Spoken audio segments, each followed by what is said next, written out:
Picture this. You're at a casino, and everyone around you is betting their life savings on a single hand of poker. The stakes?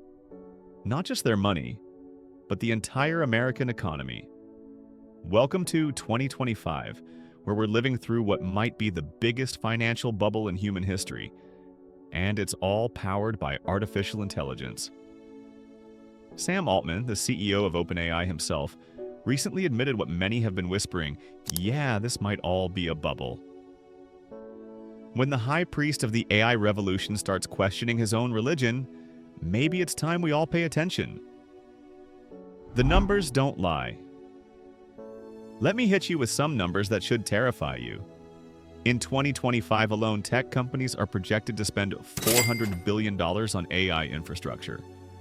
That's more than the entire GDP of most countries.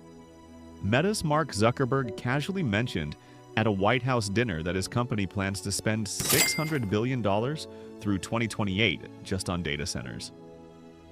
To put this in perspective, as Derek Thompson noted, the Apollo program that got America to the moon cost about $300 billion in today's dollars over a decade. The AI build-out requires companies to fund a new Apollo program, not every 10 years, but every 10 months. But here's the kicker. All this spending is generating almost no revenue.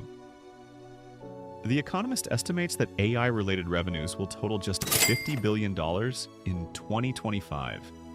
That means for every dollar AI makes, companies are investing $7 to $8. During the dot-com bubble, that ratio was only 2 to 1. During the railway bubble of the 19th century, it was 4 to 1. We're in uncharted territory, the circular money machine. Now you might think, well, if there's demand for AI chips, surely that's real, right? Wrong.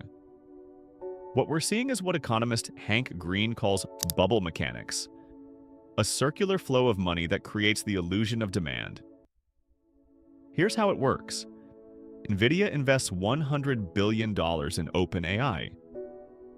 OpenAI then uses that money to buy Nvidia chips. Oracle signs a $300 billion deal with OpenAI, then spends that money buying more Nvidia chips. It's like a financial merry-go-round where everyone's getting dizzy, but the music hasn't stopped yet. As investment analyst Lauren Taylor Wolfe from Impactive Capital puts it, there are trillions of dollars being earmarked to be spent relative to hundreds of billions of dollars of free cash flow generated by the MIG 7. They're going to have to borrow to invest in all this capex, and we have yet to see the returns on investment. The accounting tricks. But wait, it gets worse. These companies aren't just spending money they don't have. They're hiding how much they're actually spending.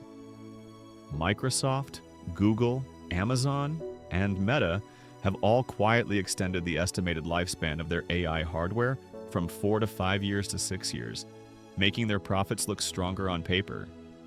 The irony? Nvidia says it's releasing new chips every year instead of every 2 years, meaning older models become obsolete faster than ever. So while companies claim their hardware lasts longer, it's actually becoming outdated more quickly.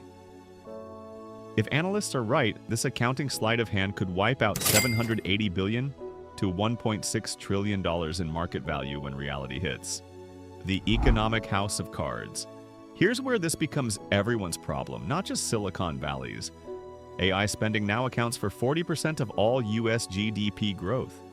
The stock market boom driven by AI companies has created a wealth effect that's keeping rich Americans spending, which in turn keeps the entire economy afloat. As economist Noah Smith points out, we're hitting all 4 conditions of a classic bubble crash. 1. A big story about why this time is different. 2. Massive debt funding a single sector. 3. An opaque financial system hiding the risks. 4. Systemically important. Institutions deeply invested, the top 10% of earners now account for 50% of all U.S. spending. If AI stocks crash and these wealthy Americans stop spending, consumption could collapse, dragging the entire economy down with it.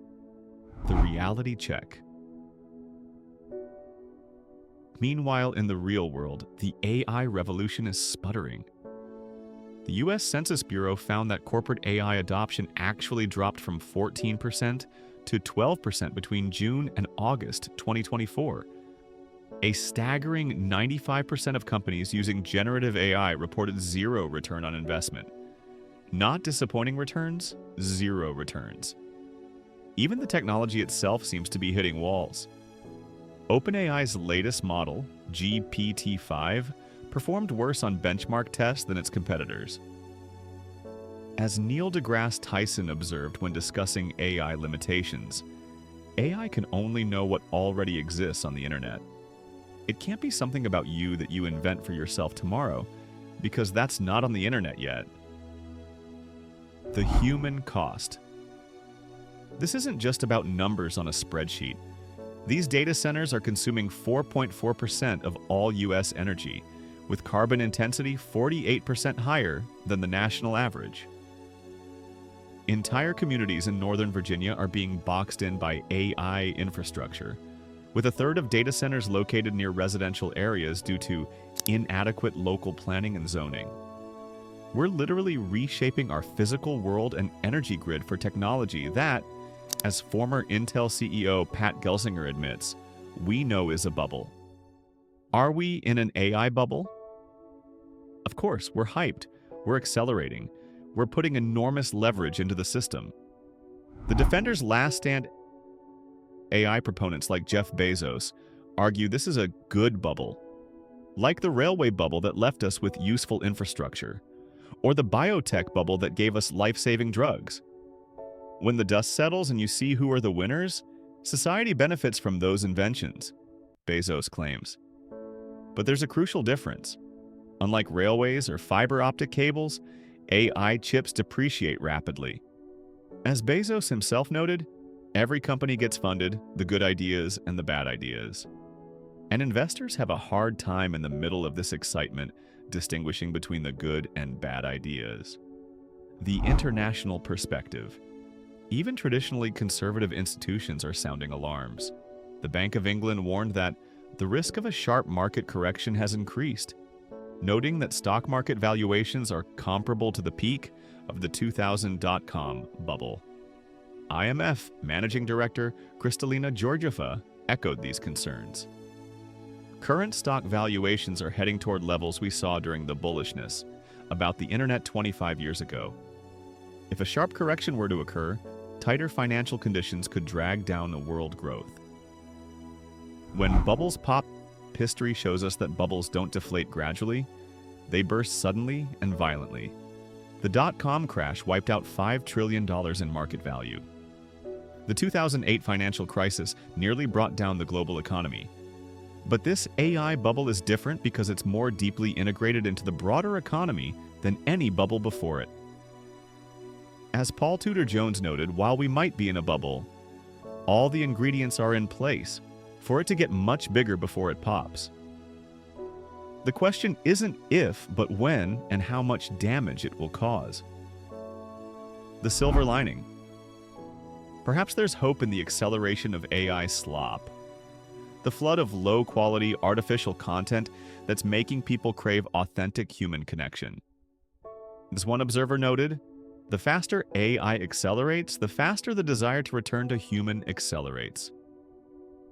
We might be witnessing the birth of a counter-movement that values human creativity, genuine community, and real experiences over algorithmic optimization. Sometimes, as history shows us, beautiful renaissances are preceded by total destruction and chaos. The AI bubble represents more than just another market correction waiting to happen. It's a fundamental test of whether we can distinguish between genuine innovation and financial engineering, between transformative technology and speculative mania. As we stand at this crossroads, watching trillions of dollars chase a technology that hasn't yet proven its worth, we must ask ourselves, are we funding the future, or are we just the latest generation to fall for the oldest story in capitalism? That this time is different. The answer will determine not just the fate of Silicon Valley, but the economic future of America and the world. And based on the evidence, we might not like what's coming next. But here's what nobody's telling you. While investors lose billions when this bubble pops, you could lose your entire career. I've analyzed exactly which jobs AI will completely eliminate by 2026, and the list will shock you. Check out my next video to see if your job is on the chopping block, because waiting until 2026 to find out might already be too late.